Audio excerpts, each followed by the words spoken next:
Hello, नमस्कार.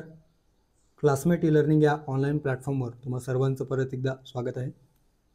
या लेक्चरमध्ये आपण सामाजिक योजना किंवा सामाजिक घडामोडी अंतर्गत काही महत्त्वपूर्ण योजना, त्या व्यतिरिक्त काही वन लाईनर देखील आपण या ठिकाणी बघणार आहोत.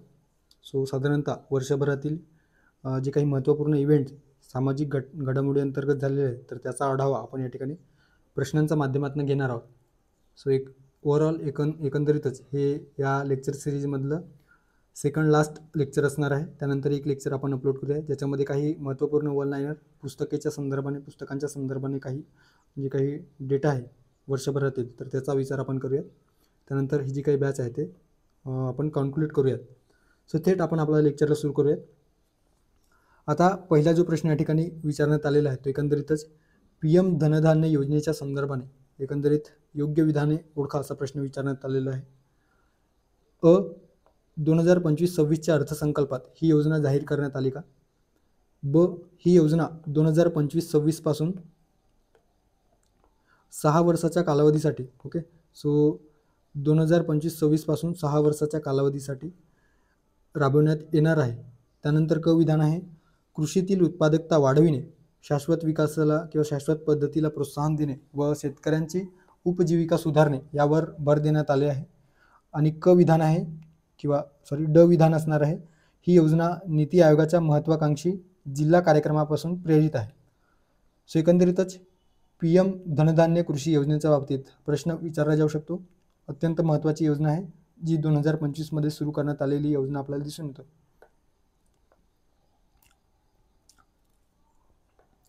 आता 16 जुलै 2025 रोजी एकंदरीतच केंद्रीय मंत्रिमंडळाने या योजनेला मंजुरी दिलेली आहे. सर्वप्रथम ही योजना कधी जाहीर करण्यात आलेली होती तर 2025-26च्या अर्थसंकल्पामध्ये किंवा बजेटमध्ये ही योजना जाहीर करण्यात आलेली होती. त्यानंतर या योजनेला मंजुरी 16 जुलै 2025ला देण्यात आलेली आहे. त्यानंतर ही योजना 2025-26 पासून 6 वर्षाच्या कालावधीसाठी म्हणजेच 2030-31च्या या दरम्यान किंवा या कालावधीसाठी ही योजना राबवण्यात येणार आहे. आता ही योजना जी आहे ती एकंदरीतच नीती आयोगाच्या महत्त्वाकांक्षी जिल्हा कार्यक्रम ज्याला ॲस्पिरेशनल डिस्ट्रिक्ट प्रोग्राम ADP या कार्यक्रमाअंतर्गत जे उपक्रम नीती आयोगाने सुरू केलेले आहेत तर त्यापासून प्रेरणा घेऊन ही योजना सुरू करण्यात आलेली आहे. आता ही योजना काय आहे तर 2018मध्ये ॲस्पिरेशनल डिस्ट्रिक्ट प्रोग्राम सुरू करण्यात आलं नीती आयोगाद्वारे. आणि या नीती आयोगाद्वारे या प्रोग्राममध्ये साधारणतः 112 जे काही अविकसित किंवा व्हल्नरेबल जे काही डिस्ट्रिक्ट आहेत तर त्याच्यामध्ये डेव्हलपमेंटचे जे काही प्रोजेक्ट्स आहेत तर ते लॉन्च करून त्या जिल्ह्यांचा विकास घडवून आणण्यासाठी म्हणून ही योजना सुरू करण्यात आलेली आहे. सो ते एक लक्ष ठेवायचं आहे.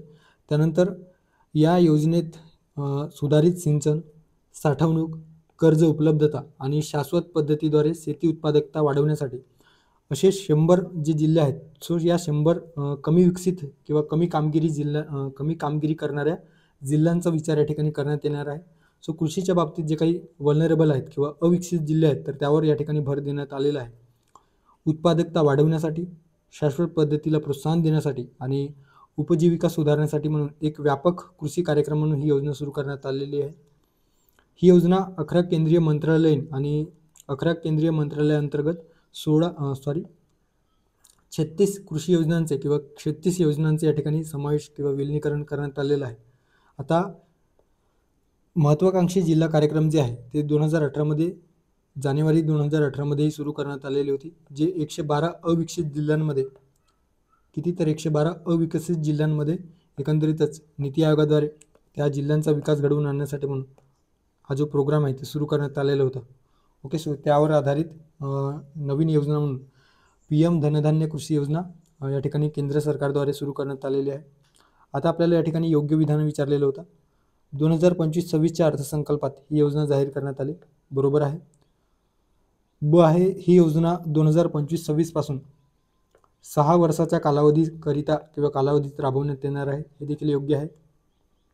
त्यानंतर क स्टेटमेंट, कृषी उत्पादकता वाढविणे, शाश्वत पद्धतीला चालना देणे, शेतकऱ्यांची उपजीविका सुधारणे यावर भर देण्यात आले आहे. सो हे देखील आपण बघितलं योग्य असणार आहे.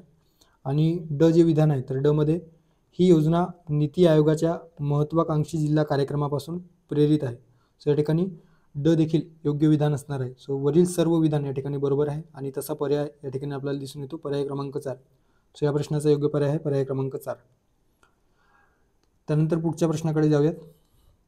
पुढचा जो प्रश्न आहे तो एकंदरीतच वन लायनर स्वरूपाचा प्रश्न या ठिकाणी विचारण्यात आलेला आहे आणि काही वन लायनर आपल्या परीक्षेत विचारले जाऊ शकतात असे या ठिकाणी काही कंटेंट आपण घेतलेलं आहे. केंद्रीय लोकसेवा आयोगाने नागरी सेवेचे सर्व टप्पे उत्तीर्ण केलेल्या परंतु अंतिम यादीत स्थान न मिळालेल्या उमेदवारांसाठी हा एक नवीन उपक्रम सुरू केलेला आहे. प्रतियोगिता सेतू, प्रतिभा सेतू, विद्याशक्ती, सुगम्य भारत ॲप. आता UPSC मार्फत जे काही नागरी सेवा परीक्षा घेतले जातात तर त्यामध्ये तीनही टप्पे पार करणाऱ्या किंवा तीनही टप्पे उत्तीर्ण होणाऱ्या त्या टप्प्यापर्यंत पोहोचणाऱ्या उमेदवारांसाठी ज्याच्यामध्ये प्री किंवा पूर्वपरीक्षा, मुख्य परीक्षा आणि इंटरव्ह्यूपर्यंत पोहोचलेल्या मात्र अंतिम यादीत स्थान न मिळालेल्या किंवा निवड न झालेल्या विद्यार्थ्यांसाठी किंवा उमेदवारासाठी त्यांना त्यांच्या कौशल्याचा त्यांचा ज्ञानाचा योग्य तो वापर व्हावा आणि त्यांना एक रोजगाराची संधी उपलब्ध व्हावी म्हणून UPSC तर्फे प्रतिभा सेतू नावाचे जे काही नवीन उपक्रम आहे ते सुरू करण्यात आलेलं आहे. सो या प्रश्नाचा योग्य पर्याय असणार आहे पर्याय क्रमांक 2 प्रतिभा सेतू. ओके, पहिल्या पर्यायामध्ये जे दिलेलं आहे प्रतियोगिता सेतू ते मात्र चुकीचं आहे. आपण घाईघाईमध्ये पर्याय क्रमांक 1 करू शकतो. सो योग्य जो नाव आहे तो प्रतिभा सेतू आहे. सो ते एक लक्षात ठेवायचं आहे. त्यानंतर काही महत्त्वाचे वन लायनर ज्याच्यामध्ये योग धोरण या ठिकाणी योग धोरण झालेलं आहे. सो योग धोरण जाहीर करणारे पहिले राज्य कोणते ठरलेलं आहे तर उत्तराखंड हे राज्य ठरलेलं आहे. सो ते एक लक्षात ठेवायचं आहे. त्यानंतर केंद्र सरकारने दिव्यांगजन म्हणजेच अपंग व्यक्ती आणि वृद्ध नागरिकांसाठी सुगम्य भारत ॲप. ओके, सो सुगम्य भारत ॲप जे AI बेस्ड आहे. ओके, सो हे जे काही ॲप आहे ते ज्येष्ठ नागरिकांसाठी आणि अपंग किंवा दिव्यांग व्यक्तींसाठी सुरू केलेलं आहे. सो या माध्यमातून दिव्यांग व्यक्तींना AIचा वापर करून त्यांचे जे काही कार्य आहे ते सुलभ पद्धतीने किंवा त्यांना सहकार्य होईल किंवा त्यांचा जे काही प्रॉब्लेम्स आहेत तर ते कमी करण्याच्या दृष्टिकोनातून या ठिकाणी सुगम्य भारत ॲप केंद्र शासनाने सुरू केलेलं आहे. सो ते एक लक्षात ठेवायचं आहे. त्यानंतर ऑपरेशन मेलून. आता ऑपरेशन मेलून काय आहे तर नार्कोटिक्स कंट्रोल ब्युरोने एकंदरीतच ऑनलाईन जे काही डार्क नेटवर आंतरराष्ट्रीय अंमली पदार्थ जे त्याचे व्यापार जे चालते आहे तर ते व्यापाराला आळा घालण्यासाठी किंवा ते ओळखण्यासाठी म्हणून एक मिशन म्हणून ऑपरेशन मेलून नार्कोटिक्स विभागाने किंवा नार्कोटिक्स कंट्रोल ब्युरोने सुरू केलेलं आहे. सो ते एक लक्षात ठेवायचं आहे ऑपरेशन मेलून. त्यानंतर आधार आधारित फेस रिकग्निशनचा वापर करून सीधा वाटप करणारे पहिले राज्य हिमाचल प्रदेश ठरलेलं आहे. ओके, सो आधारमधील जी काही फेस रिकग्निशन प्रणाली आहे तर त्याचा वापर करून सीधा वाटप करणारे किंवा रेशन वाटप करणारे हिमाचल प्रदेश हे पहिले राज्य ठरलेले आहे. त्यानंतर TB मृत्यू पूर्वानुमान मॉडेल. ओके, सो TBचे जे काही मृत्यू ट्युबरक्युलोसिसमुळे होणारे जे मृत्यू आहेत तर ते प्रमाण कमी करण्यासाठी किंवा जे मोर्टॅलिटी रेट आहे मृत्यूदर या TBमुळे होणारे तर ते आधीच नियंत्रणात आणण्यासाठी किंवा कंट्रोल करण्यासाठी म्हणून एक TB मृत्यू पूर्वानुमान मॉडेल तामिळनाडू सरकारने किंवा तामिळनाडू राज्याने आणलेलं आहे आणि ते अशा स्वरूपाचा मॉडेल स्वीकारणारे भारतातील पहिले राज्य ठरलेलं आहे. सो ते एक लक्षात ठेवायचं आहे. त्यानंतर चरण पादुका योजना जी आहे ते एकंदरीत छत्तीसगड राज्याने सुरू केलेली आहे. सो ते देखील आपल्याला लक्षात ठेवायचं आहे. ओके, त्यानंतर पुढचा प्रश्न खालील विधानांचा विचार करून योग्य पर्याय निवडा. विधान आहे स्माईल योजना 2022 सुरू करण्यात आली. ही योजना भीक मागण्यात गुंतलेल्या व्यक्ती व तृतीयपंथीयांचे सक्षमीकरण करण्यासाठी सुरू करण्यात आली का. आणि क आहे भारतातील पहिले भिकारीमुक्त शहर इंदोर हे ठरले आहे. सो या विधानांचा विचार आपल्याला करायचा आहे. आता स्माईल योजना जी आहे ते एकंदरीतच सामाजिक न्याय व सक्षमीकरण मंत्रालय या मंत्रालयाअंतर्गत सुरू करण्यात आलेली योजना आहे. सामाजिक न्याय व अधिकारिता मंत्रालय या मंत्रालयाने एकंदरीतच 12 फेब्रुवारी 2022 रोजी, सो लक्षात ठेवायचं आहे डेट 12 फेब्रुवारी 2022 रोजी ही योजना सुरू केलेली आहे. जर उद्दिष्ट आपण बघितलं तर ट्रान्सजेंडर व्यक्ती अर्थात तृतीयपंथी व्यक्ती, त्यानंतर भीक मागणाऱ्या व्यक्तींचे पुनर्वसन, कल्याण व सक्षमीकरण करण्यासाठी म्हणून, तसेच त्यांना समाजाच्या मुख्य प्रवाहात आणण्यासाठी म्हणून ही योजना सुरू करण्यात आलेली आहे. कोणती योजना आहे तर स्माइल योजना. मुख्य वैशिष्ट्ये जर आपण बघितलं तर एक केंद्र प्रायोजित एक क्षत्रिय योजना असून याच्यामध्ये 2 घटकांवर भर देण्यात आलेला आहे, ज्याच्यामध्ये ट्रान्सजेंडर व्यक्तींच्या कल्याणासाठी व्यापक पुनर्वसन तसेच भीक मागणाऱ्या व्यक्तींचे व्यापक पुनर्वसन करण्यासाठी. या अंतर्गत शिष्यवृत्ती, वैद्यकीय सुविधा, निवारागृह ज्याला गरिमागृह म्हटलं गेलेलं आहे, कौशल्य विकास, व्यावसायिक प्रशिक्षण आणि उद्योजकता यावर भर देऊन त्यांचे एकंदरीतच सक्षमीकरण करणे हे म्हणून या ठिकाणी ही योजना आणण्यात आलेली आहे. स्वयंरोजगार असेल, उद्योग स्थापनेसाठी शेती, हस्तकला, आतिथ्य सेवा, ICT इत्यादी क्षेत्रांचे समर्थन या ठिकाणी करण्यात येणार आहे. ओके, सो लक्षात ठेवायचं आहे. त्यानंतर प्रधानमंत्री जे PM जन आरोग्य योजना आहे तर त्यामध्ये त्या योजनेशी देखील याला लिंक करण्यात आलेलं आहे. प्रत्येक राज्यात ट्रान्सजेंडर संरक्षण कक्ष स्थापन होणार आहे. तसेच राष्ट्रीय हेल्पलाईन व पोर्टलद्वारे डिजिटल प्रवेश सुनिश्चित करण्यासाठी म्हणून ही योजना आणण्यात आलेली आहे. स्माइल योजना म्हणजे काय तर support for marginalize individuals for livelihood and enterprise. Okay, so enterprise livelihood करण्यासाठी या जे मार्जिनलाइज इंडिव्हिज्युअल्स आहेत किंवा वल्नरेबल आहेत तर त्यांच्यासाठी ही योजना आणण्यात आलेली आहे. कधी आणण्यात आली तर 12 फेब्रुवारी 2022 सामाजिक न्याय व सक्षमीकरण मंत्रालयाअंतर्गत ही योजना सुरू करण्यात आली. आता प्रश्नात जे आपल्याला विचारलं गेलेलं होतं की योग्य विधाने ओळखा. स्माइल योजना 2022 मध्ये सुरू करण्यात आली. सो बरोबर आहे, 12 फेब्रुवारीला ही योजना सुरू करण्यात आलेली आहे, त्याच्यामुळे जे विधान आहे ते योग्य असणार आहे. सो विधान बरोबर आहे, त्याच्यामुळे ब आणि क पर्याय क्रमांक 2 आणि 3 आपण एलिमिनेट करू शकतो. ही योजना भीक मागण्यात गुंतलेल्या व्यक्ती व तृतीयपंथीयांचे सक्षमीकरण करण्यासाठी सुरू करण्यात आले, हे देखील बरोबर आहे. ब देखील या ठिकाणी योग्य असणार आहे. भारतातील पहिले भिकारीमुक्त शहर इंदोर हे शहर ठरले का? सो क देखील या ठिकाणी योग्य असणार आहे. सो क, त्यामुळे ब क तीनही विधान या ठिकाणी काय आहे तर योग्य आहे, त्याच्यामुळे पर्याय क्रमांक 4 ब आणि क. सो लक्षात ठेवायचं, भारतातील पहिले भिकारीमुक्त शहर इंदोर हे शहर ठरलेले आहे. सो वल्नरेबल स्वरूपाचा प्रश्न विचारला जाऊ शकतो. ओके, सो तीनही विधान बरोबर आहे, त्याच्यामुळे पर्याय क्रमांक 4 या प्रश्नाचं योग्य पर्याय असणार आहे. त्यानंतर पुढची योजना आहे अत्यंत आवडीचं. ओके, सो आयोगाचा आवडती योजना प्रधानमंत्री मुद्रा योजना. या संदर्भात याआधी देखील प्रश्न विचारण्यात आलेला आहे. ओके, प्रधानमंत्री मुद्रा योजनेच्या संदर्भात योग्य विधाने लक्षात घ्या. ही योजना 8 एप्रिल 2016ला सुरू करण्यात आली. छोट्या उद्योजक व बिगर कृषी उद्योजकांना तारणमुक्त कर्ज देते. त्यानंतर कर्जाच्या 4 श्रेणीत आर्थिक सहाय्य केले जाते. सो या योजनेच्या संदर्भात PM मुद्रा योजनेच्या संदर्भात आपल्याला योग्य विधान या ठिकाणी फाइंड आउट करायचं आहे. ओके,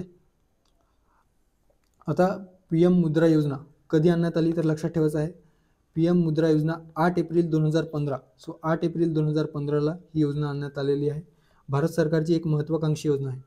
याचा मुख्य उद्देश म्हणजे काय तर जे गैर कॉर्पोरेट किंवा गैर कृषी तसेच लघु व सूक्ष्म उद्योगांमध्ये जे काही गुंतलेले उद्योजक आहेत तर त्यांना प्रोत्साहन देणे आणि त्यांना तारणाशिवाय किंवा कुठल्याही तारण म्हणजे काय तर कर्ज घेण्यासाठी कुठलीही वस्तू गहाण न ठेवता त्यांना कर्ज उपलब्ध करून देणे, यासाठी म्हणून प्रधानमंत्री मुद्रा योजना आणण्यात आलेली आहे.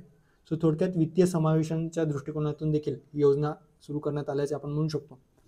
आता नोडल मंत्रालय किंवा नोडल मिनिस्ट्री जर आपण बघितलं तर वित्त मंत्रालय अंतर्गत ही योजना सुरू करण्यात आलेली आहे आणि याची अंमलबजावणी कोण करीत असतं तर micro units development and रिफायनान्स agency limited, ज्याला मुद्रा शॉर्टमध्ये म्हटलं जातो. सो याद्वारे या योजनेची अंमलबजावणी केली जात आहे. So micro units development and रिफायनान्स agency limited. कर्ज वितरण जर बघितलं तर व्यावसायिक बँका, प्रादेशिक ग्रामीण बँका, RRBs, लघु वित्तीय बँका. ओके, त्यानंतर याने नॉन बँकिंग फायनान्शियल जे काही कंपनीज आहेत किंवा सूक्ष्म वित्त संस्था जे आहेत, मायक्रो फायनान्शियल इन्स्टिट्यूशन, सो त्याद्वारे या योजनेचे जे काही वितरण आहे ते केले जात आहे. आता मुद्रा या योजनेअंतर्गत किंवा मुद्रा योजनेअंतर्गत स्वतः थेट कर्ज देत नाही. आता सरकार या योजनेअंतर्गत थेट कर्ज देत नाही, तर एकंदरीतच या एजन्सीमार्फत किंवा या संस्थेमार्फत पुनर्वित्त संस्था म्हणून एकंदरीत बँकांना एक विशिष्ट आर्थिक रक्कम प्रदान किंवा आर्थिक जी आहे ती मदत करत असतात आणि त्या बँकांच्या माध्यमातून मग जे काही गरजू उद्योजक आहेत तर त्यांना एकंदरीतच कर्ज पुरवठा केला जातो. सो पुनर्वित्त व्यवस्था किंवा पुनर्वित्त संस्था म्हणून हे कार्य करीत असतात. सो ते एक लक्षात ठेवायचं आहे. 2025 पर्यंत या योजनेत 52 कोटीहून अधिक जे काही अर्ज आहे ते मंजूर झालेले आहे. सो 52 कोटीपेक्षा अधिक लोकांनी या योजनेचा लाभ घेतलेला आहे आणि त्यातील जे वाटा बघितलं तर महिलांचा सर्वाधिक वाटा आहे. सो महिलांच्या नावावर सर्वाधिक योजना किंवा या योजनेचा लाभ त्यांनी घेतलेला आहे. आता मुद्रा योजनेअंतर्गत व्यवसायाच्या प्रगतीनुसार व आर्थिक गरजेनुसार तारणाशिवाय कर्ज घेण्याचे 4 श्रेणीत ते विभाजन करण्यात आलेले आहे. कोणत्या श्रेणी आहेत तर ते लक्षात ठेवायचं आहे. शिशु श्रेणी अंतर्गत 50,000 रुपयेपर्यंतचे कर्ज घेता येतो. किशोर श्रेणी अंतर्गत 50,000 ते 5 लाख रुपयेपर्यंतचं कर्ज घेता येतो. तरुण श्रेणी अंतर्गत 5 लाख ते 10 लाख रुपयेपर्यंतचे कर्ज घेता येतो आणि तरुण प्लस श्रेणी अंतर्गत 10 लाख ते 20 लाख रुपयेपर्यंतचे कर्ज या ठिकाणी घेता येतो. सो ते एक लक्षात ठेवायचं आहे. ओके. सो 4 श्रेणीमध्ये हे कर्ज शिशु 50,000 रुपयेपर्यंतचे, किशोर 50,000 ते 5 लाख, तरुण 5 लाख ते 10 लाख रुपयेपर्यंतचे आणि तरुण प्लस 10 लाख ते 20 लाख रुपयेपर्यंतचे कर्ज या ठिकाणी घेता येतो. सो ते एक लक्षात ठेवायचं आहे. ओके. आता आपण प्रश्नाकडे येऊयात. प्रश्नात जे दिलेलं होतं की प्रधानमंत्री मुद्रा योजनेच्या संदर्भात योग्य विधाने लक्षात घ्या. ही योजना 8 एप्रिल 2016ला सुरू करण्यात आली.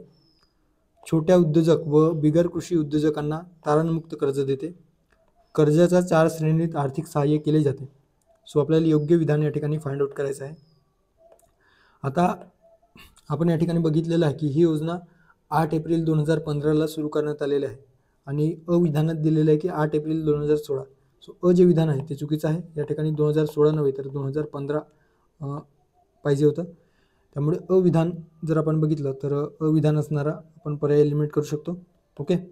त्यानंतर ब आहे छोट्या उद्योजक व बिगर कृषी उद्योजकांना तारणमुक्त कर्ज देते. सो ब जे विधान आहे त्या ठिकाणी योग्य असणार आहे.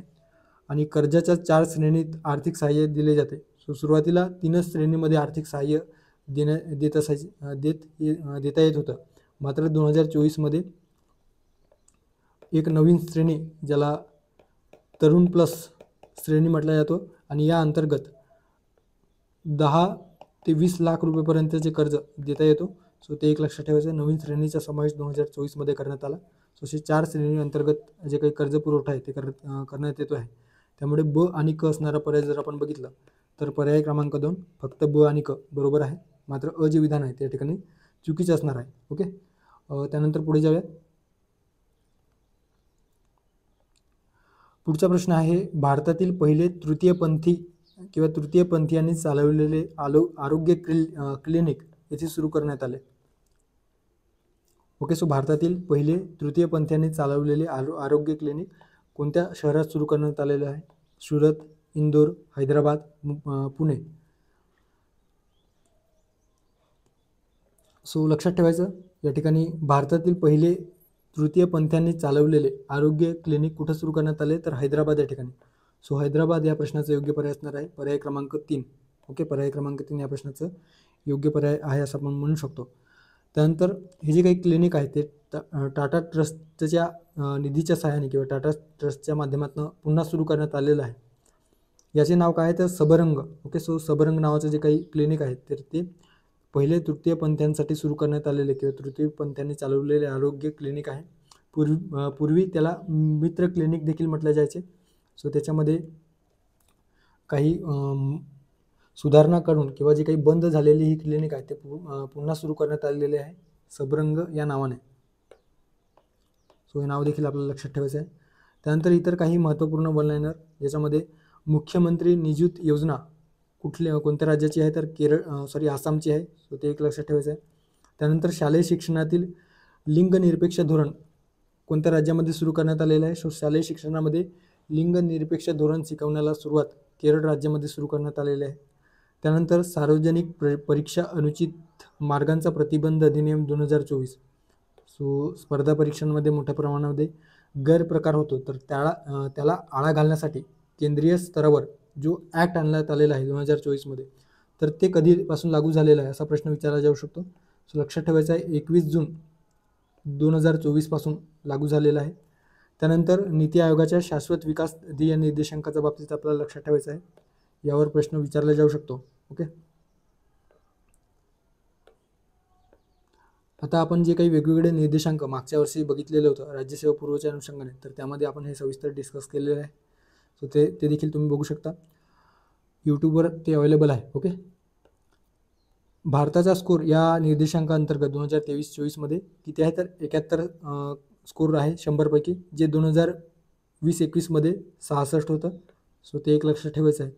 पहिल्या स्थानी 79 या स्कोरसह एकंदरीतच उत्तराखंड पहिल्या स्थानी आहे आणि दुसऱ्या स्थानी केरळ हे राज्य ठरलेले आहेत. तामिळनाडू तिसऱ्या स्थानी आहेत 78 या स्कोरसह. महाराष्ट्राचा एकंदरीतच या शाश्वत नीती आयोगाच्या शाश्वत विकास ध्येय निर्देशांकामध्ये महाराष्ट्र 7व्या स्थानी आहे. ओके, सो 73 गुणांसह 7व्या स्थानी आहे. सर्वात कमी जर बघितलं तर बिहार हे राज्य आहे 57. स्पर्धा परीक्षांच्या सुधारणा प्रक्रियेसाठी के राधाकृष्णन समिती स्थापन करण्यात आलेली आहे. सो स्पर्धा परीक्षांच्या सुधारणासाठी के राधाकृष्णन समितीची स्थापना करण्यात आलेली आहे.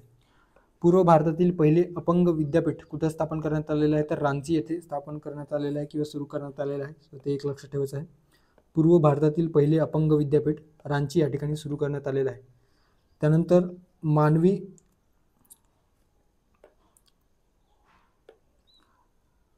मधु कश्यप. ओके, सो मानवी मधु कश्यप या बिहारच्या पहिल्या ट्रान्सजेंडर पोलीस उपनिरीक्षक ठरलेल्या आहेत. सो हे देखील लक्षात ठेवायचं आहे. वन लाईनर स्वरूपाचा प्रश्न विचारला जाऊ शकतो की बिहारच्या पहिली ट्रान्सजेंडर पोलीस उपनिरीक्षक मानवी मधु कश्यप ह्या ठरलेल्या आहेत.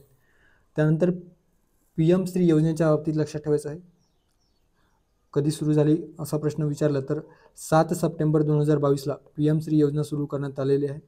14,500 14,500 शाळांचा सर्वांगीण विकास करून त्या शाळांना आदर्श शाळा बनवण्यासाठी म्हणून PM श्री योजना सुरू करण्यात आलेली आहे. ओके, सो या प्रश्नाचं योग्य पर्याय असणार आहे पर्याय क्रमांक 3 हैदराबाद. ओके, सो हैदराबाद या ठिकाणी तृतीयपंथीयांसाठी आरोग्य क्लिनिक सुरू करण्यात आलेले आहे किंवा तृतीयपंथीयांनी चालवलेले आरोग्य क्लिनिक आहे. पुढे जाऊयात.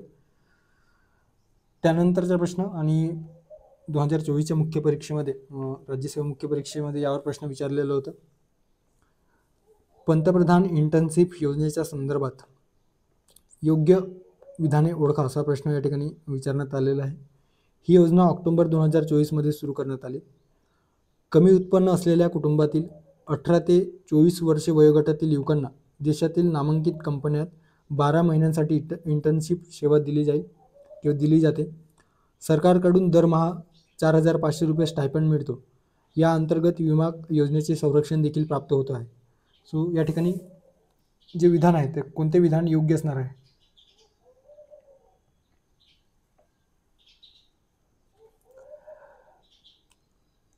आता प्रधानमंत्री किंवा पंतप्रधान इंटर्नशिप योजना PMIS भारत सरकारच्या कॉर्पोरेट व्यवहार मंत्रालयाने कोणत्या मंत्रालयाने सुरू केलेलं आहे तर कॉर्पोरेट व्यवहार मंत्रालयाची एक महत्त्वाकांक्षी योजना आहे. सो लक्षात ठेवायचं आहे. वाणिज्य व व्यवहार मंत्रालय हिचा शुभारंभ जर आपण बघितलं तर 3 ऑक्टोबर 2024 रोजी या योजनेचा शुभारंभ करण्यात आला किंवा ही योजना सुरू करण्यात आली 3 ऑक्टोबर 2024ला. या योजनेचे मुख्य उद्दिष्ट जर बघितलं तर भारतीय युवकांना पगारी इंटर्नशिपच्या संधी उपलब्ध करून देऊन, अर्थात जे काही विद्यावेतन बेस्ड जे काही इंटर्नशिप आहे तर ते संधी उपलब्ध करून देणे व त्यांना उद्योगाशी संबंधित कौशल्य विकसित करण्याची संधी त्यांना निर्माण करून देणे यासाठी म्हणून ही योजना सुरू करण्यात आलेली आहे. नोडल मंत्रालय कोणतं आहे तर कॉर्पोरेट व्यवहार मंत्रालय हे नोडल मंत्रालय असणार आहे. पात्रता याच्यामध्ये लक्षात ठेवायचं आहे. पात्रतामध्ये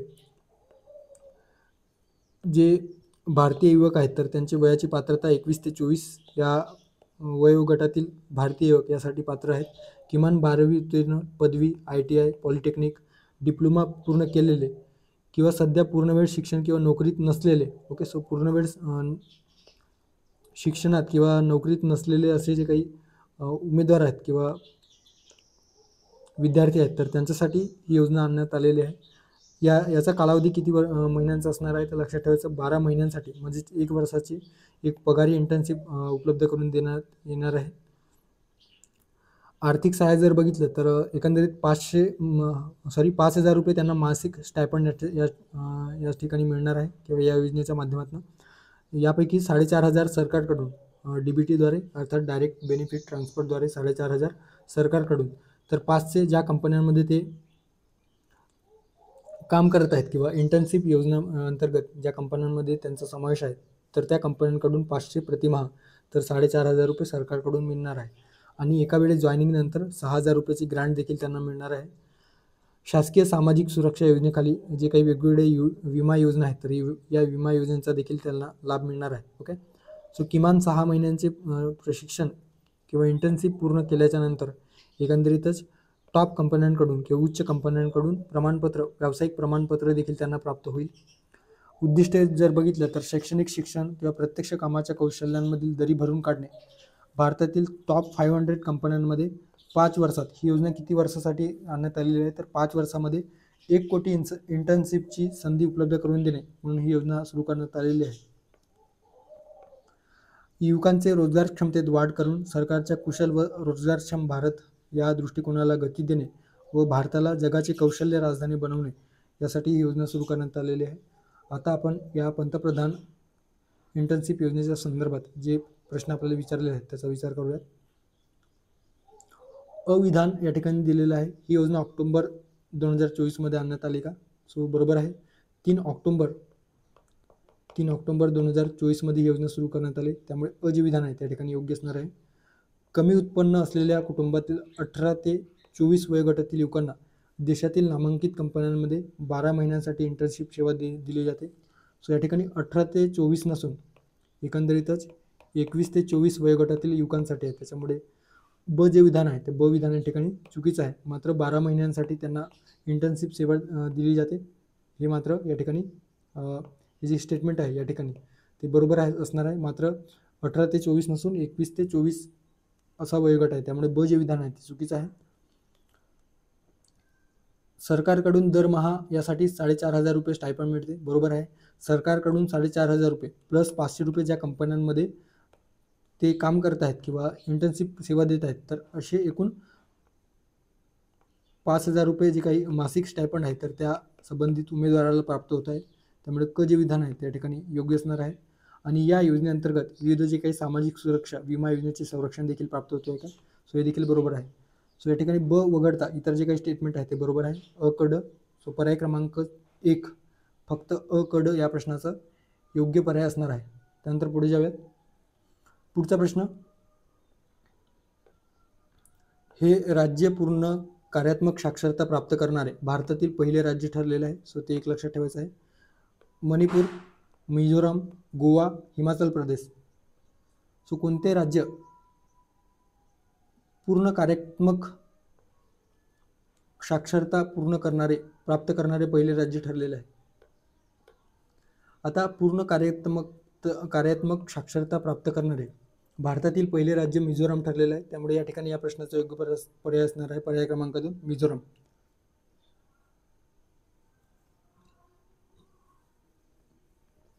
आता लेबर फोर्स पार्टिसिपेशन जे काही सर्वेक्षण आहे 2023-24 नुसार, सो या अहवालामध्ये एकंदरीतच मिझोरामने 98.20% साक्षरता प्राप्त केलेली आहे असा निष्कर्ष काढण्यात आलेला होता.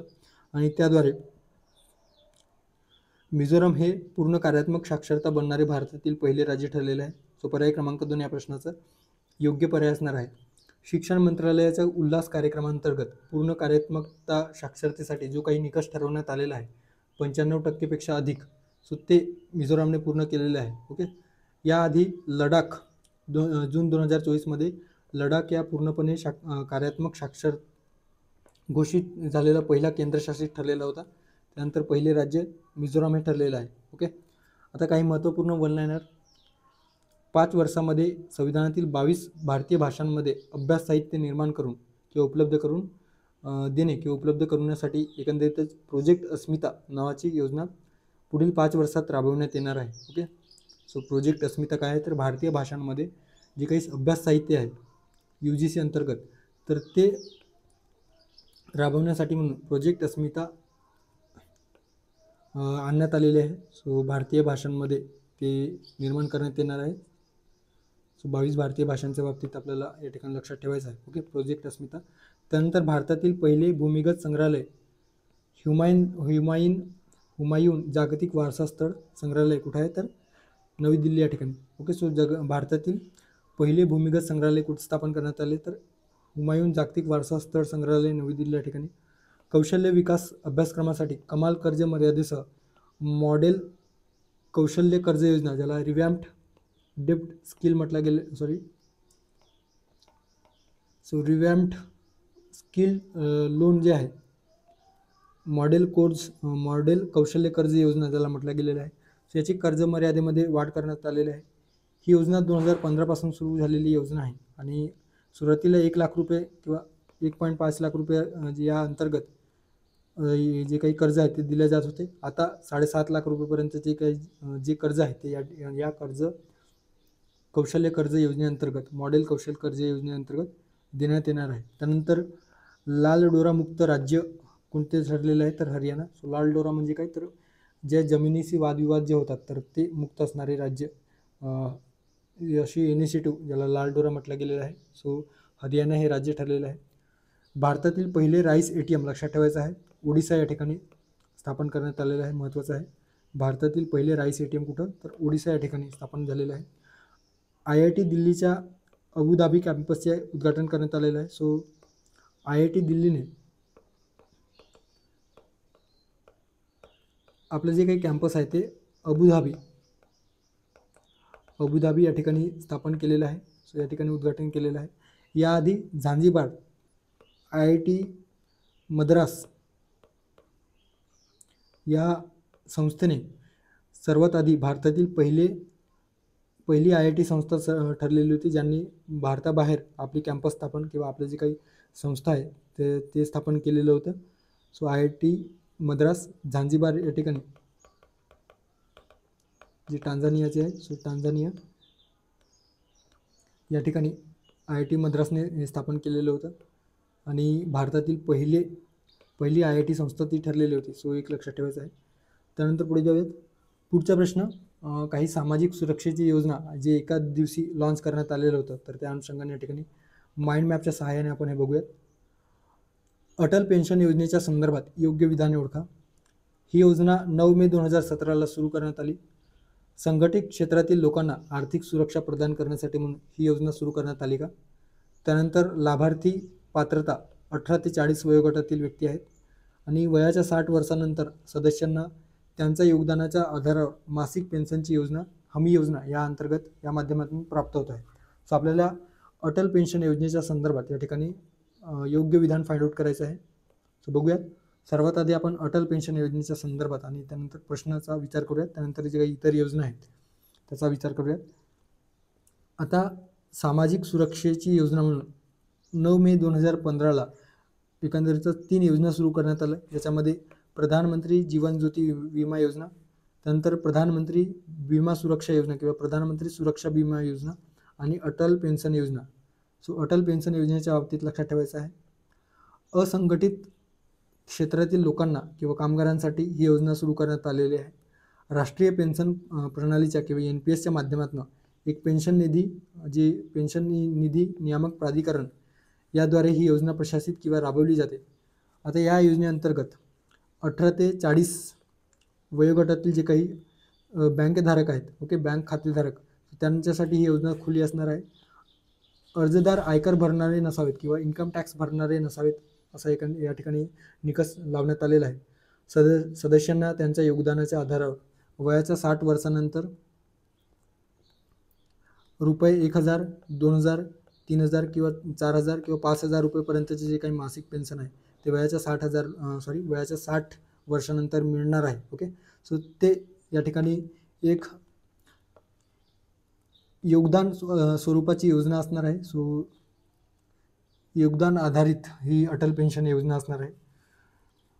अकाली मृत्यू झाल्यास त्यांचं जे काही नातेवाईक आहेत, पती असेल, पत्नी असेल, मुले किंवा जे नॉमिनी त्यांनी या योजनेअंतर्गत केलेलं आहे, सो त्यांना त्यांचा मृत्यूनंतर अकाली मृत्यू झाला 60 वर्षाच्या आधी तर ते मिळणार आहे. सो ते एक लक्षात ठेवायचं आहे. सो अटल पेन्शन योजना असंघटित क्षेत्रासाठी NPSद्वारे आणि PFRDAद्वारे ते प्रशासित केला जातो. लाभार्थी गट 18 ते 40 वर्ष. 60 वर्षानंतर त्यांना 1,000, 2,000, 3,000, 4,000 किंवा 5,000 ज्या स्वरूपामध्ये त्यांनी आपल्या या योजनेमध्ये पेन्शन योजनेमध्ये गुंतवणूक केलेली असेल तर तशा स्वरूपाचे त्यानंतर 60 वर्षानंतर त्यांना त्या स्वरूपात एकंदरीतच पेन्शन प्राप्त होणार आहे. आता आपण आधी प्रश्नाचा विचार करूया, त्यानंतर आपण जी 2 योजना आहेत तर ते बघूयात. ही योजना 9 मे 2017ला सुरू करण्यात आली का? चुकीचं आहे.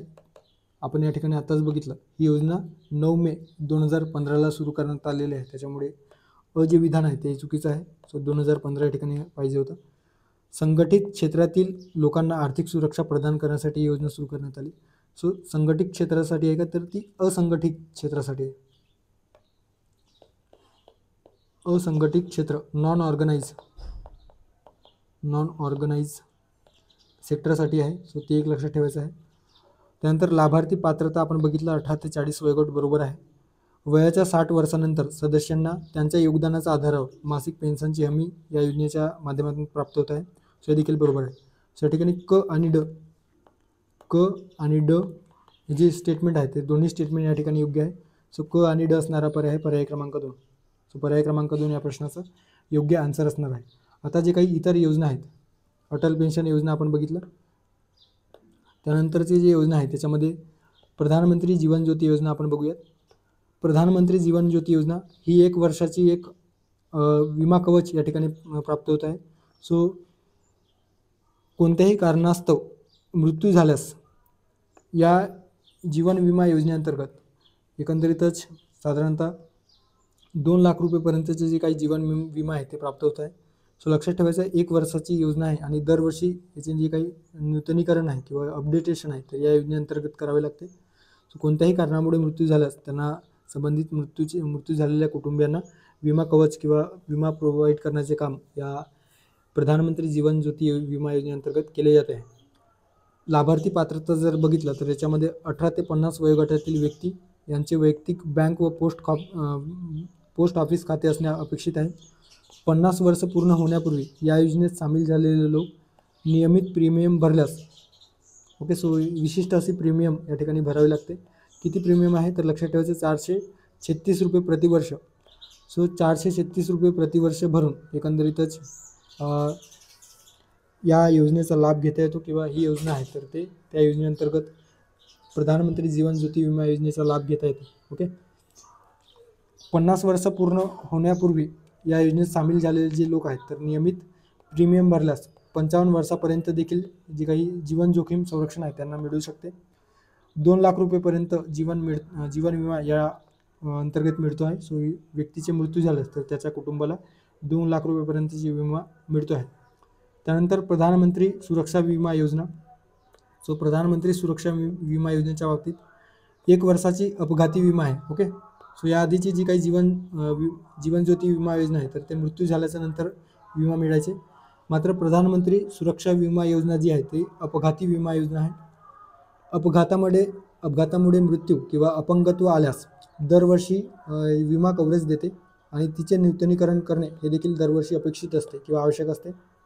सो थोडक्यात अपघात झालेला असेल आणि प्रधानमंत्री विमा सुरक्षा योजनेअंतर्गत एखादा व्यक्ती किंवा पर्सन जे आहे ते रजिस्ट्रेशन केलेलं असेल तर त्याला त्या अपघातासाठी साधारणतः 2 लाख रुपये, मृत्यू झालेला असेल अपघातामुळे किंवा अपंगत्व आलेलं असेल गंभीर स्वरूपाचा तर 2 लाख रुपये विमा कव्हरेज देतो आणि आंशिक अपंगत्व आलेलं असेल तर 1 लाख रुपयेपर्यंत जे काही विमा कव्हरेज आहे ते प्रदान करतो.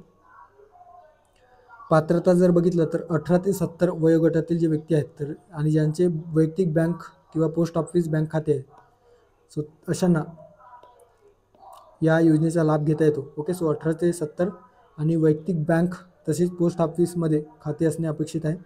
आणि वार्षिक प्रीमियम किती आहे तर लक्षात ठेवायचं यासाठी प्रधानमंत्री विमा सुरक्षा योजनेसाठी वार्षिक प्रीमियम किती असणार आहे तर 20 रुपये प्रतिवर्ष. सो ते एक लक्षात ठेवायचं आहे. सो या ठिकाणी जे सामाजिक सुरक्षा योजना आहेत तर या 3ही योजना प्रधानमंत्री जीवन ज्योती विमा योजना, प्रधानमंत्री सुरक्षा विमा योजना आणि अटल पेन्शन योजना 9 मे 2015 रोजी सुरू करण्यात आले. जीवन ज्योती योजनेअंतर्गत 18 ते 50 वर्ष वयोगटातील, प्रधानमंत्री सुरक्षा विमा योजनेअंतर्गत 18 ते 70 आणि अटल पेन्शन योजनेअंतर्गत 18 ते 40 वयोगटातील जे व्यक्ती आहेत तर ते पात्र आहेत. अटल पेन्शन योजना असंघटित क्षेत्रातील जे काही व्यक्ती आहेत तर त्यांच्यासाठी आणण्यात आलेले आहे. सो या प्रश्नाचा योग्य पर्याय आहे पर्याय क्रमांक 2, फक्त क आणि ड बरोबर. त्यानंतरचा काही वन लायनर आणि या ठिकाणी प्रश्न जे दिलेले आहे ते बघूयात. वयस्कर लोकांसाठी ज्येष्ठ नागरिक आयोग किंवा ज्येष्ठ नागरिक आयोग स्थापन करणारे भारतातील हे राज्य पहिले राज्य ठरले आहे. महाराष्ट्र, केरळ, उत्तर प्रदेश, पंजाब. सो लक्षात ठेवायचं आहे केरळ राज्य एकंदरीतच ज्येष्ठ नागरिक आयोग स्थापन करणारे भारतातील पहिले राज्य ठरलेले आहे. सो भारतामध्ये ज्येष्ठ नागरिक आयोग स्थापन करणारे भारतातील पहिले राज्य केरळ हे ठरलेले आहे. ओके. कायदेशीर व वैधानिक आयोग वरिष्ठ नागरिकांच्या हक्कांचे व कल्याणाचे संरक्षण करतो आहे. धोरण निर्मितीसाठी सल्लागार म्हणून कार्य करते, तसेच पुनर्वसन, संरक्षण व सक्षमीकरणासाठी मदत देखील पुरवते. ओके. सो जे काही ज्येष्ठ नागरिकांच्या संदर्भात जे काही योजना असतील तसेच धोरण असतील तर ते तयार करताना या आयोगाचा मदत घेतली जाणार आहे. सो लक्षात ठेवायचं केरळ या राज्याने ज्येष्ठ नागरिक धोरण, ज्येष्ठ नागरिक आयोग स्थापन केलेला आहे. ओके. त्यानंतर PM जनजाती उन्नत ग्राम अभियान 2 ऑक्टोबर 2024 रोजी झारखंड येथून सुरू करण्यात आलेले आहे. सो या योजनेअंतर्गत जे काही आदिम आदिवासी आहेत तर त्या आदिम आदिवासी भागाचा विकास करणे किंवा त्या आदिम आदिवासी जे वल्नरेबल ट्रायबल ग्रुप्स आहेत तर त्यांचा विकास करण्यासाठी म्हणून पायाभूत सुविधा, त्यांना योग्य पायाभूत सुविधा त्यांच्यापर्यंत पोहोचवण्यासाठी म्हणून PM जनजाती उन्नत ग्राम अभियान 2 ऑक्टोबर 2024 रोजी झारखंड येथून सुरू करण्यात आलेले आहे. गुणवंत विद्यार्थ्यांना उच्च शिक्षणासाठी आर्थिक सहाय्य देण्यासाठी म्हणून विद्यालक्ष्मी योजना सुरू करण्यात आलेली आहे. सो एक लक्षात ठेवायचं आहे विद्यालक्ष्मी योजना, गुणवंत विद्यार्थ्यांसाठी योजना सुरू करण्यात आलेली आहे. त्यानंतर PM विश्वकर्मा योजनेतील नोंदणीमध्ये एकंदरीतच कर्नाटक हे राज्य अव्वल ठरलेलं आहे. सो 17 सप्टेंबर 2023 मध्ये ही योजना सुरू करण्यात आलेली होती पंतप्रधानांचा वाढदिवशी 17 सप्टेंबरला. सो एक लक्षात ठेवायचं आहे. डिजिटल लोकसंख्या घड्याळ कुठं स्थापन करण्यात आलेलं आहे तर बंगळुरू, कर्नाटकमध्ये. त्यानंतर भारतातील पहिले लेखकाचे गाव म्हणून डेहराडून हे ठरलेलं आहे. सो डेहराडूनतील एक गाव जे आहे तर त्याला भारतातील पहिले लेखकाचे गाव घोषित केलेले आहे. त्यानंतर सिकल सेल्स निर्मूलन 2047 पर्यंत करायचं आहे. सो त्यासाठी एक टपाल तिकीट देखील जाहीर करण्यात आलेलं आहे. ओके. सो 2047 पर्यंत सिकल सेलचे निर्मूलन करायचं आहे. नवीन लोकसंख्या धोरणावर पुनर्विचार करण्यासाठी आंध्र प्रदेश सरकारने पावले उचललेले आहेत. सो ते एक लक्षात ठेवायचं आहे. त्यानंतर देशातील पहिले योग धोरण जाहीर करणारे पहिले राज्य उत्तराखंड ठरलेलं आहे. सो आपण मागच्याच याच्यामध्ये बघितलेलं आहे. सो देशातील पहिले योग धोरण उत्तराखंड या राज्याने जाहीर केलेलं आहे. त्यानंतरची योजना आहे बेटी बचाव बेटी पढाओ योजनेसंदर्भात योग्य विधाने ओळखा. ही योजना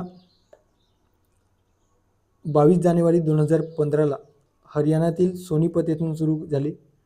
त्यानंतर घटत्या बाललिंग गुणोत्तराला थांबवणे व महिला सक्षमीकरण करणे यासाठी ही योजना सुरू करण्यात आली. 2021 पासून मिशन शक्ती अंतर्गत या योजनेचा समावेश करण्यात आलेला आहे. आता बेटी बचाव बेटी पढाओ योजनेच्या संदर्भात योग्य विधान या ठिकाणी विचारले गेलेले आहे. 22 जानेवारी 2015 रोजी हरियाणातील पानिपत येथून ही योजना सुरू करण्यात आली. सो लक्षात ठेवायचं 22 जानेवारी 2015. आता जे विधानात दिलेलं आहे तर डेट जे आहे ते योग्य दिलेलं आहे, मात्र हरियाणातील सोनीपत नसून पानिपत या ठिकाणी या स्थानाहून ही जी योजना आहे ती सुरू करण्यात आलेली आहे. जे विधान या ठिकाणी चुकीचं आहे. त्यानंतर विधान जर आपण बघितलं तर घटत्या बाललिंग गुणोत्तराला थांबवणे व महिला सक्षमीकरण करणे यासाठी. सो कमी होणाऱ्या बाललिंग गुणोत्तर आहेत त्याला प्रतिबंधित करून बाललिंग गुणोत्तरामध्ये वाढ करणे, अर्थात मुलींच्या जे काही लिंग गुणोत्तर आहेत तर त्याला चालना देण्यासाठी म्हणून एकंदरीतच या ठिकाणी ही योजना आणण्यात आलेली आहे. मुलींच्या घटत्या लिंग गुणोत्तरावर उपाय करणे, लिंग आधारित भ्रूण हत्या थांबवणे व मुलींचे शिक्षण जगणे, शिक्षण प्रोत्साहित करणे यासाठी म्हणून ही योजना आणण्यात आलेली आहे. नोडल मिनिस्ट्री कोणती आहे तर महिला व बालविकास मंत्रालय, त्यासोबतच आरोग्य व कुटुंब कल्याण मंत्रालय आणि शिक्षण मंत्रालय या तीनही मंत्रालयांनी मिळून ही योजना आणलेली आहे किंवा या योजनेअंतर्गत या तीनही मंत्रालयाची भूमिका आपल्याला दिसून येतो. ओके, महिला व बालविकास मंत्रालय, आरोग्य कुटुंब कल्याण मंत्रालय आणि शिक्षण मंत्रालय यांच्या संयुक्त विद्यमाने आता मिशन शक्तीच्या संबल या घटकांतर्गत त्याचा समावेश करण्यात आलेला आहे. सो मिशन शक्ती एकंदरीतच 2021मध्ये 21 ते 26 या कालावधीसाठी वित्त आयोगाच्या शिफारशीनुसार जी काही योजना सुरू करण्यात आलेली आहे तर त्या अंतर्गत याचा समावेश करण्यात आलेला आहे. सुरुवातीला बेटी बचाव बेटी पढाओ योजना जी आहे ती 100 जिल्ह्यांमध्ये प्रायोगिक स्तरावर सुरू करण्यात आलेलं होतं. त्यानंतर देशभरामध्ये ते लागू करण्यात आलं. या अंतर्गत अशी थेट जी काही रोख रक्कम हस्तांतरण जे आहे ते केले जात नाही. ही एक केंद्रीय प्रायोजित योजना आहे. ओके, सो ते लक्षात ठेवायचं. कौशल्य विकास असेल, नेतृत्व प्रशिक्षण असेल किंवा जे काही समस्या मुलींना उद्भवत आहेत तर ते सोडवण्यासाठी म्हणून या योजनेचा शुभारंभ करण्यात आलेला आहे. आता मिशन शक्ती अंतर्गत जे 2021 ते 2026 या कालावधीसाठी या योजनेचा ही योजना राबवण्यात येणार आहे. तर त्यामध्ये मिशन शक्ती अंतर्गत सामर्थ्य आणि संबल, ओके, सो संबल आणि सामर्थ्य या दोन उपयोजना आहेत. तर या दोन उपयोजनांपैकी संबल ज्याच्यामध्ये safety and security of woman, so महिलांची सुरक्षितता करण्यासाठी म्हणून आणि सक्षमीकरण करण्यासाठी म्हणून ही योजना या योजनेअंतर्गत one stop centres, woman helpline, त्यानंतर बेटी बचाव बेटी पढाओ योजना आणि नारी अदालत याचा समावेश या योजनेअंतर्गत करण्यात आलेला आहे आणि तेच या ठिकाणी दिलेलं होतं. सो अविधान आपण बघितलं. या ठिकाणी जे सोनीपत नसून पानिपत या ठिकाणी 22 जानेवारी 2015ला ही योजना सुरू करण्यात आली. त्यामुळे जे विधान आहे ते अविधान चुकीचं आहे आणि अविधान एलिमिनेट केल्याच्या नंतर आपल्याला योग्य पर्याय मिळतो आहे पर्याय क्रमांक 3 ब आणि क बरोबर. ओके, सो 2021मध्ये मिशन शक्ती या अंतर्गत याचा समावेश करण्यात आलेला आहे. अगदी बरोबर आहे. सो ब आणि क या प्रश्नाचं योग्य पर्याय असणार आहे पर्याय क्रमांक 3. त्यानंतर पुढचा प्रश्न आहे आणि एक्सपेक्टेड स्वरूपाचा प्रश्न किंवा यावर आयोग प्रश्न विचारू शकतो. महाराष्ट्रातील या महानगरपालिकेने शहरातील महिला उद्योजकांना सक्षम बनवण्यासाठी फराळ सखी नावाचा उपक्रम सुरू केला आहे. सो फराळ सखी नावाचा उपक्रम कोणत्या महानगरपालिकेने सुरू केलेला आहे? पिंपरी चिंचवड महानगरपालिका, नाशिक महानगरपालिका, मीरा भाईंदर महानगरपालिका की नागपूर महानगरपालिका? सो लक्षात ठेवायचं याच्यामध्ये फराळ सखी उपक्रम एकंदरीतच मीरा भाईंदर महानगरपालिकेने, ओके, सो मीरा भाईंदर महानगरपालिकेने जी काही योजना आहे तर ती सुरू केलेली आहे. सो शहरातील महिला उद्योजकांना सक्षम बनवण्यासाठी फराळ सखी उपक्रम सुरू करण्यात आलेला आहे. सो ते एक लक्षात ठेवायचं आहे. यामध्ये पारंपरिक फराळाच्या उत्पादनात गुंतलेल्या ज्या महिला आहेत तर त्यांना चालना देणे आणि त्यांचा उपक्रम शाश्वत प्रभावीपणे वाढवण्यासाठी या कार्यक्रमात व्यापक प्रशिक्षण आणि समर्थन प्रदान केले जात आहे. नीती आयोगाच्या महिला उद्योजकता प्लॅटफॉर्मच्या आधारावर एकंदरीतच अवॉर्ड टू रिवॉर्ड या अंतर्गत ही योजना राबवण्यात आलेली आहे. ओके, सो लक्षात ठेवायचं नीती आयोगाची जी काही महिला उद्योजकता प्लॅटफॉर्म आहे वुमेन एंटरप्रेन्योरशिप प्रोग्राम, सो या अंतर्गत अवॉर्ड टू रिवॉर्ड या उपक्रमांतर्गत ही योजना सुरू करण्यात आलेली आहे. ही जी योजना आहे तर ती 2018मध्ये नीती आयोगात एकत्रित व्यासपीठ म्हणून सुरू करण्यात आलेली ही योजना आहे.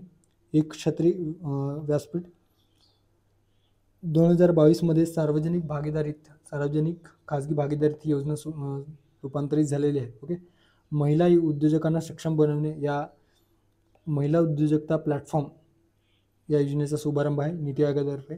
ओके, सो ते एक लक्षात ठेवायचं आहे. फराळ सखी उपक्रमाच्या बाबतीत लक्षात ठेवायचं मीरा भाईंदर महानगरपालिका. सो पर्याय क्रमांक 3 मीरा भाईंदर महानगरपालिका आपल्याला लक्षात ठेवायचं आहे. ओके, त्यानंतर पुढचा प्रश्न प्रधानमंत्री स्वामित्व योजनेच्या संदर्भाने हा प्रश्न विचारण्यात आलेला आहे आणि याआधी देखील यावर प्रश्न पूर्वपरीक्षेमध्ये आयोगाने विचारलेला आहे. योग्य विधान आपल्याला निवडायचं आहे.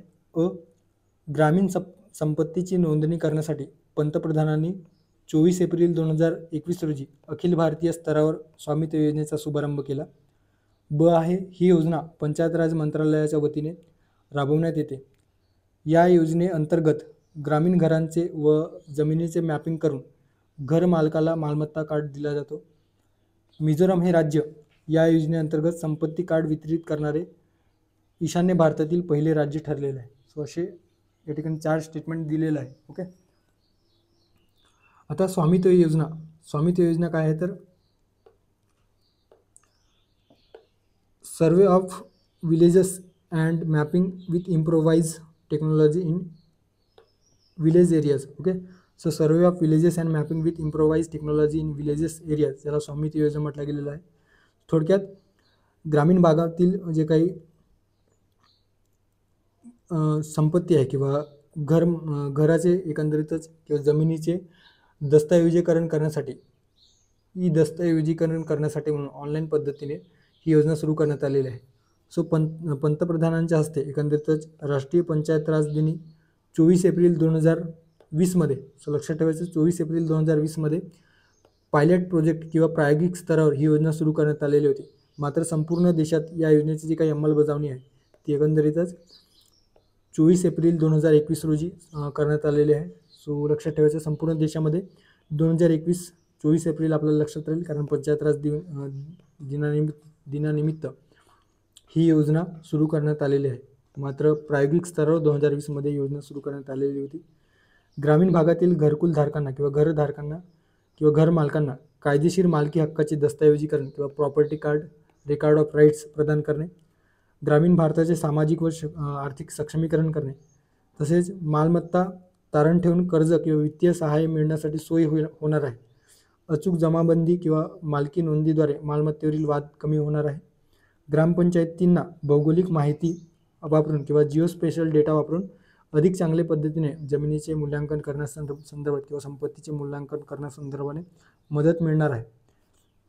या अंतर्गत ग्रामीण वस्ती क्षेत्रातील जमिनीचे अचूक नकाशे तयार करण्यासाठी ड्रोन तंत्रज्ञानाचा वापर करून डिजिटल नकाशे तयार करण्यात येणार आहे. ग्रामीण रहिवाशांना कायदेशीर मालकी हक्क देणारे प्रॉपर्टी कार्ड या ठिकाणी या माध्यमातून वितरित केले जाणार आहे. डिजिटल लॉकर, ॲक्शन सॉफ्टवेअर असेल, सो इत्यादी शासन प्रणालीशी संबंधित किंवा एकत्रीकरणाच्या माध्यमातून ही योजना राबवण्यात येणार आहे. ओके. अंमलबजावणी जर बघितलं तर पंचायत राज मंत्रालय, सर्वे ऑफ इंडिया, राज्य महसूल व पंचायत राज विभागांच्या सहकार्याने या पंचायत राज मंत्रालयाअंतर्गत ही योजना राबवण्यात येणार आहे. ओके. आता आपण प्रश्नाकडे येऊयात. प्रश्न जे अविधान दिलेलं आहे की ही योजना पंतप्रधानांच्या हस्ते 24 एप्रिल 2021 रोजी अखिल भारतीय स्तरावर, सो अखिल भारतीय स्तरावर 21मध्ये झालेलं आहे, त्याच्यामुळे जे विधान आहे ते बरोबर आहे. मात्र प्रायोगिक स्तरावर 2020मध्ये झालेलं आहे. ओके. सो अविधान या ठिकाणी योग्य असणार आहे. ही योजना पंचायत राज मंत्रालयाच्या वतीने राबवण्यात येते, बरोबर आहे. या योजनेअंतर्गत ग्रामीण घरांचे व जमिनीचे मॅपिंग करून घर मालकाला मालमत्ता कार्ड दिला जातो, हे बरोबर आहे. या योजनेअंतर्गत मिझोराम हे राज्य या योजनेअंतर्गत संपत्ती कार्ड वितरित करणारे ईशान्य भारतातील पहिले राज्य ठरलेले आहे. सो एक वन लाइनर स्वरूपाचा प्रश्न विचारला जाऊ शकतो, सो हे लक्षात ठेवायचं आहे. मिझोराम हे राज्य एकंदरीतच ईशान्य भारतातील पहिले राज्य ठरलेले आहे, ज्या राज्याने ईशान्य भारतात संपत्तीचे जे काही कार्ड आहे ते वितरित केलेले आहे. सो आपल्या राज्यामध्ये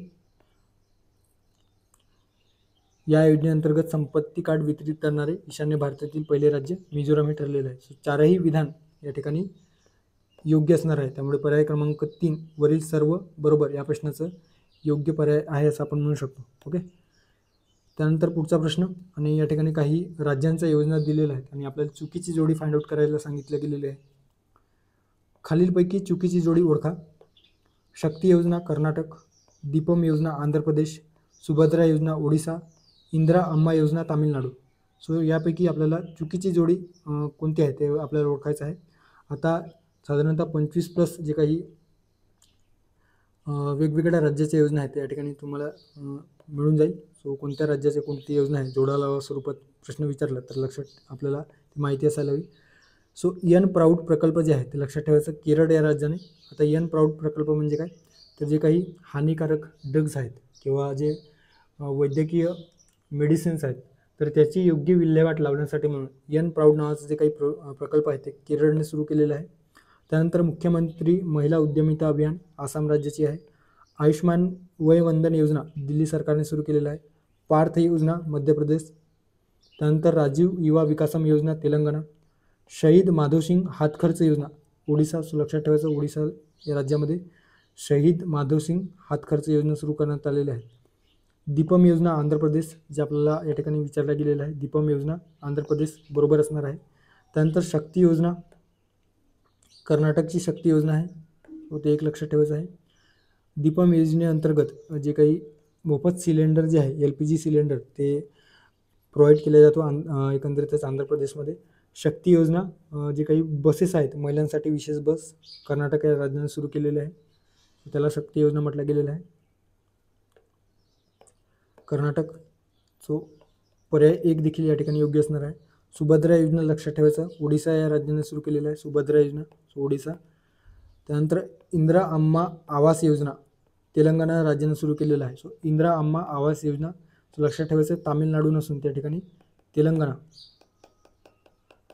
ओके, सो तेलंगणा राज्य पाहिजे होतं, त्यामुळे पर्याय क्रमांक 4 या प्रश्नाचं चुकीचं जोडी असणार आहे, किंवा आपल्याला ते चुकीचं विचारलेलं आहे. सो पर्याय क्रमांक 4 या प्रश्नाचं योग्य पर्याय असणार आहे आपल्यासाठी. ओके,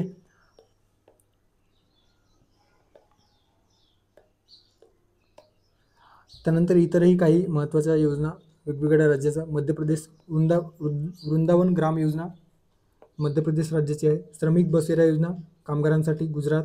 मुख्यमंत्री मैया सन्मान योजना झारखंड. मुख्यमंत्री सुख शिक्षा योजना हिमाचल प्रदेश. NTR भरोसा योजना आंध्र प्रदेश. मित्र वन वृक्षारोपण अभियान उत्तर प्रदेश. त्यानंतर परुल लाव पैसे पाव योजना उत्तराखंड राज्याची योजना आहे, लक्षात ठेवायचं. त्यानंतर निगम नलमा योजना तामिळनाडू सरकारची योजना आहे, सो तामिळनाडू राज्याची योजना आहे निगम नलमा योजना. त्यानंतर रामलीला दर्शन योजना छत्तीसगड.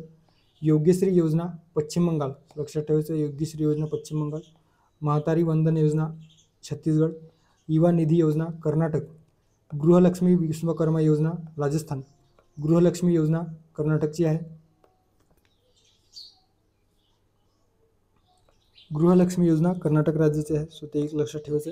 त्यानंतर भारतातील पहिली रेशीम उत्पादनासाठी विमा योजना उत्तराखंड या राज्याने सुरू केलेला आहे. आणि लाडली बहिणा योजना मध्य प्रदेश या राज्याची योजना आहे. सो असे 2024-25 मधील ज्या काही योजना वेगवेगळ्या राज्य सरकारने सुरू केलेल्या होत्या, सो मोस्ट एक्सपेक्टेड जे काही योजना आहे त्या ठिकाणी घेण्यात आलेल्या आहे. सो जोड्याला स्वरूपाचा प्रश्न विचारला तर ते आपल्याला चुकायला नको म्हणून. ओके, सो पर्याय क्रमांक 4 या प्रश्नाचं जे योग्य पर्याय असणार आहे, कारण आपल्याला चुकीचं विचारलेलं होतं. सो इंदिरा अम्मा योजना जी आहे किंवा इंदिरा अम्मा आवास योजना तामिळनाडूची नसून ते तेलंगणा या राज्याची आहे. ओके, त्यानंतरचा या लेक्चरमधील सेकंड लास्ट क्वेश्चन, प्रश्न क्रमांक 14. या दिवशी NPS वात्सल्य योजनेचे अनावरण करण्यात आले. अतिशय फॅक्च्युअल प्रश्न विचारला गेलेला आहे. 18 सप्टेंबर 2024, 15 ऑगस्ट 2024, 25 डिसेंबर 2024, 11 मे 2024. सो राष्ट्रीय पेन्शन प्रणाली किंवा NPSद्वारे वात्सल्य योजना सुरू करण्यात आलेल्या आहे. आता लहान मुलांच्या दीर्घकालीन आर्थिक सुरक्षिततेसाठी एक खास डिझाईन म्हणून एक बचत व पेन्शन योजना म्हणून ही योजना सुरू करण्यात आलेली आहे. सो लहान मुलांच्या दीर्घकालीन आर्थिक सुरक्षा निश्चित करण्यासाठी म्हणून राष्ट्रीय पेन्शन प्रणाली अंतर्गत वात्सल्य योजना सुरू करण्यात आलेली आहे. ही योजना केंद्रीय अर्थमंत्री निर्मला सीतारामन यांनी 18 सप्टेंबर 2024 रोजी नवी दिल्ली येथे केंद्रीय अर्थसंकल्प 2024-25चा भाग म्हणून सुरू केलेला आहे. सो सर्वात आधी या अर्थसंकल्पामध्ये ही या योजनेची घोषणा अर्थमंत्र्यांनी केलेली होती. ॲक्च्युअल जी सुरुवात आहे ती नवी दिल्ली या ठिकाणी 18 सप्टेंबरला सुरू करण्यात आलेली आहे. त्यामुळे या ठिकाणी तेच विचारलेलं होती की कोणत्या दिवशी ही योजना सुरू करण्यात आली. सो 18 सप्टेंबर पर्याय क्रमांक 1 या प्रश्नाचं योग्य पर्याय असणार आहे. आता मुलांच्या नावाने एकंदरीतच पालकांकडून NPS खाते सुरू करून त्यांचा लहानपणापासूनच बचतीची व आर्थिक नियोजनाची सवय लावणे या योजनेचे एकंदरीत उद्दिष्ट आपण म्हणू शकतो. फक्त 18 वर्षाखालील अल्पवयीन मुलांसाठी ही योजना असणार आहे.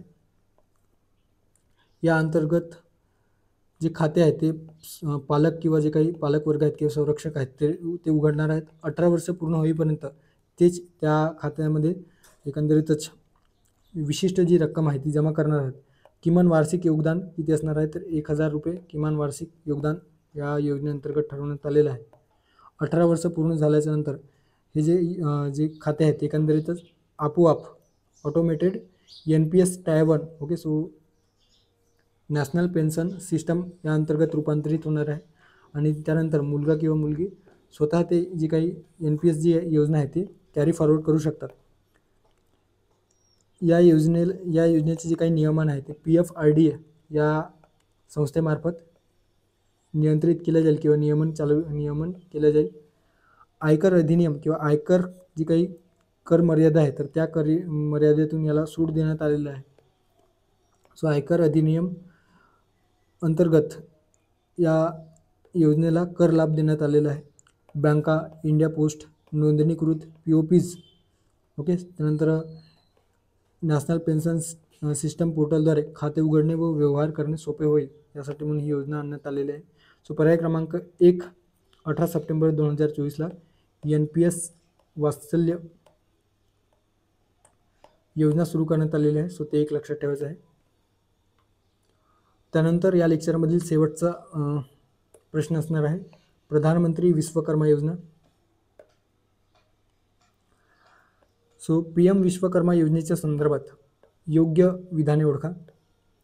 ही योजना 17 सप्टेंबर 2024ला सुरू करण्यात आली. या योजनेअंतर्गत पारंपरिक कारागिरांना त्यांच्या उत्पादनाची गुणवत्ता सुधारून आर्थिक वाढ करणे हे आहे. ही योजना केंद्रीय उद्योजकता व कौशल्य मंत्रालयाअंतर्गत राबवली जाते. फक्त अ आणि क बरोबर, फक्त क बरोबर, फक्त ब बरोबर, वरील कोणतेही नाही. आता PM विश्वकर्मा योजनेअंतर्गत या ठिकाणी जे प्रश्न विचारलेला आहे तर त्या संदर्भात पंतप्रधानांनी 17 सप्टेंबर 2023 या दिवशी एकंदरीतच ही योजना सुरू केलेली आहे. सेंट्रल सेक्टर स्कीम असणार आहे, केंद्रीय क्षेत्र योजना. सूक्ष्म आणि लघु मध्यम उद्योग मंत्रालयाअंतर्गत या योजनेची जी काही अंमलबजावणी आहे ती केली जाते. 2023-24 ते 2027-28 या कालावधीसाठी ही योजना राबवण्यात येणार आहे. सो 2023-24 ते 2027-28 साठी ही योजना राबवण्यात येणार आहे. या अंतर्गत जर उद्दिष्ट बघितलं तर हस्तकौशल्य किंवा साधनाधारित काम करणारे जे काही पारंपरिक कारागीर किंवा शिल्पकार आहेत, उदाहरणार्थ सुतारकाम करणारे, लोहारकाम, मातीची भांडे, विणकाम करणारे, सो त्यांना सर्वांगीण मदत करण्यासाठी म्हणून ही योजना आणण्यात आलेली आहे.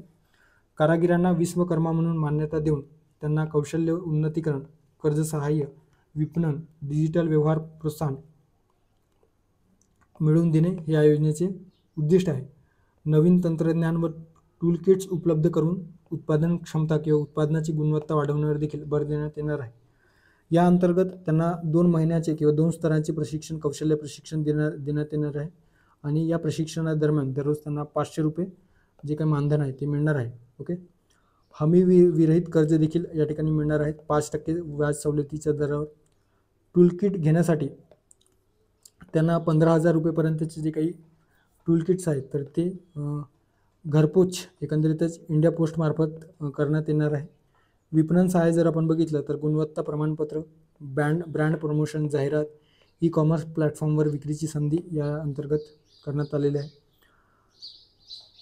PM विश्वकर्मा अंतर्गत प्रमाणपत्र व ओळखपत्र देखील वितरित करण्यात येणार आहे. ओके. सो PM विश्वकर्मा अभियान जे आहे किंवा जी योजना आहे ती 17 सप्टेंबर 2023 सूक्ष्म, लघु आणि मध्यम उद्योग मंत्रालयाअंतर्गत 2023-24 ते 2027-28 या कालावधीसाठी, सो साधारणतः 5 वर्षासाठी ही योजना आहे.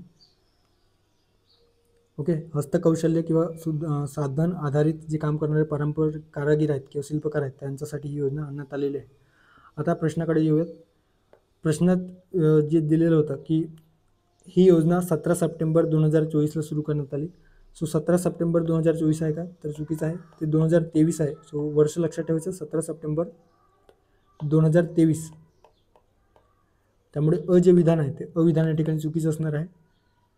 ही योजना पारंपरिक कारागिरांना त्यांचा उत्पादनाची गुणवत्ता सुधारून आर्थिक वाढ करण्यासाठी करण्यात आलेली आहे का, सो जे विधान आहे त्या ठिकाणी योग्य असणार आहे.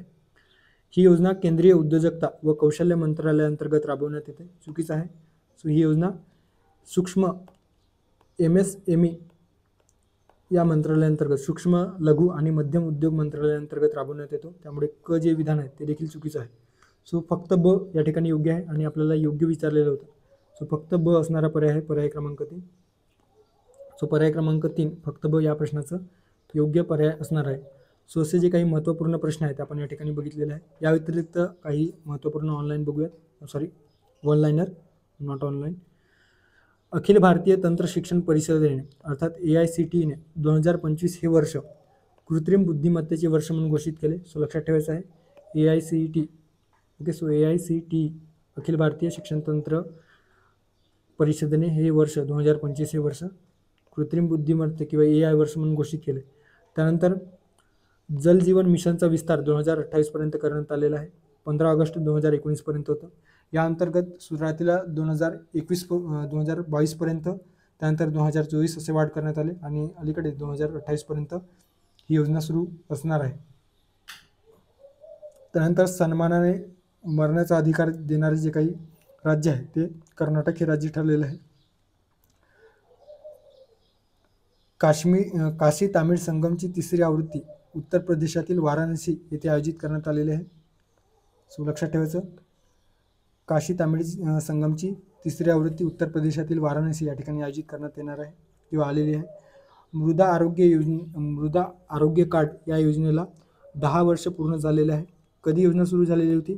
सो ते एक लक्षात ठेवायचं 19 फेब्रुवारी 2015ला ही योजना सुरू करण्यात आलेली होती. PM आशा योजना ज्याला प्रधानमंत्री अन्नदाता आय संरक्षण अभियान म्हटलं जातं. सो त्याचा विस्तार 2025-26 पर्यंत करण्यात आलेली आहे.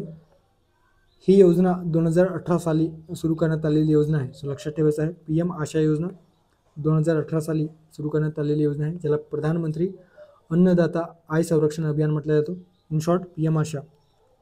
भारतातील पहिले जागतिक शांतता केंद्राचे उद्घाटन गुरुग्राम या ठिकाणी करण्यात आलेलं आहे. त्यानंतर हैदराबादमध्ये स्त्री शिखर परिषद 2025चे आयोजन करण्यात आलेलं होतं. सो एक लक्षात ठेवायचं आहे हैदराबाद या ठिकाणी स्त्री शिखर परिषदेचे आयोजन करण्यात आलेलं होतं. त्यानंतर लिंग असमानता निर्देशांक 2023मध्ये भारत 102 स्थानी आहे. 102nd रँकवर भारत आहे. तर ते एक लक्षात ठेवायचं आहे लिंग असमानता निर्देशांक. Okay, gender inequality index J SDI index 2025 सोबत जाहीर करण्यात आलेलं होतं. ओके, सो ते एक लक्षात ठेवायचं आहे 102 स्थानी भारत राहिलेला आहे. त्यानंतर स्थलांतरित कामगारांच्या मुलांना शिक्षणाची सुविधा मिळावी यासाठी ज्योती नावाची जी काही योजना आहे ते केरळ सरकारने सुरू केलेली आहे. केरळ राज्याने ही योजना सुरू केलेली आहे. त्यानंतर राष्ट्रीय महिला आयोग फ्युचर शिफ्ट लॅबच्या सहकार्याने यशोदा AI तुमची AI सखी हा उपक्रम सुरू केलेला आहे.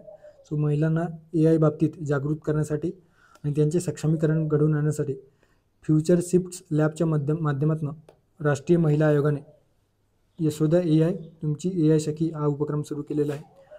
ऑपरेशन आहट काय आहे तर रेल्वे संरक्षण दलाने रेल्वे स्थानकावरील संशयित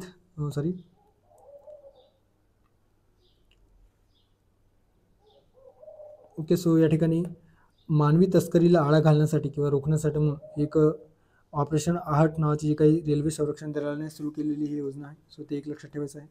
त्यानंतर 10वीच्या सर्व विद्यार्थ्यांसाठी रोबोटिक्स शिक्षण योजना अनिवार्य करणारे भारतातील पहिले राज्य अगेन केरळ आहे. एक कुटुंब एक उद्योजक ही योजना आंध्र प्रदेश सरकारने सुरू केलेली आहे. एक कुटुंब एक उद्योजक योजना आंध्र प्रदेश सरकारने सुरू केलेली आहे. विद्यार्थ्यांचे कोचिंग सेंटरवरील अवलंबित्व जे आहे ते कमी करण्यासाठी आणि स्पर्धात्मक परीक्षांचा आढावा घेण्यासाठी विनीत जोशी समिती स्थापन केले गेलेली आहे. योग धोरण जाहीर करणारे भारतातील पहिले राज्य उत्तराखंड हे ठरलेले आहे. ओके, सो योग धोरणच्या बाबतीत उत्तराखंड हे राज्य पहिल्या स्थानी आहे किंवा पहिल्या स्थानी इन द सेन्स पहिले राज्य ठरलेले आहे. सो असे आपण साधारणतः 35+ प्रश्न वन लाईनर या ठिकाणी बघितले आणि काही महत्त्वपूर्ण सामाजिक ज्या योजना आहेत आपण बघितलेल्या आहे.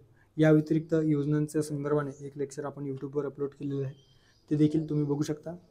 त्यावर देखील आयोग येणाऱ्या काळात परीक्षेत प्रश्न विचारू शकतो. ओके, सो थांबू या ठिकाणी, भेटूया पुढच्या लेक्चरमध्ये. आणि ते या सिरीजमधलं किंवा या बॅचमधलं शेवटचं लेक्चर असणार आहे. थँक्यू, धन्यवाद.